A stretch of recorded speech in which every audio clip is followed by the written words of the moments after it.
Welcome to Kenton's videos. Enjoy the video.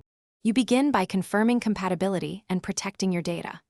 Open Apple menu about this Mac to see model and version, then run Time Machine Backup or a full clone so you can revert if needed.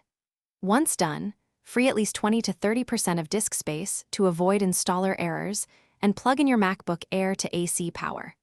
Make sure you're on a stable Wi-Fi network before you move to software update. This prevents corruption and speeds the download.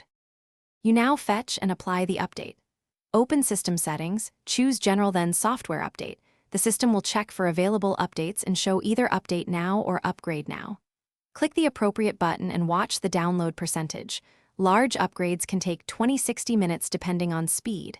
When prompted, agree to terms and allow the Mac to restart. The installer runs during reboot. Make sure not to close the lid or interrupt power. Installation will finish automatically and return you to the login screen. You finish by completing the post-install steps and verifying system health.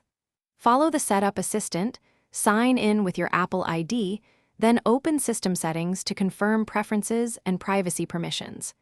Test key apps and reinstall any kernel extensions or drivers that need updating. If something goes wrong, for example, the installer fails or the Mac won't boot, restart into safe mode or boot to recovery, hold Command R, and run First Aid in Disk Utility or reinstall.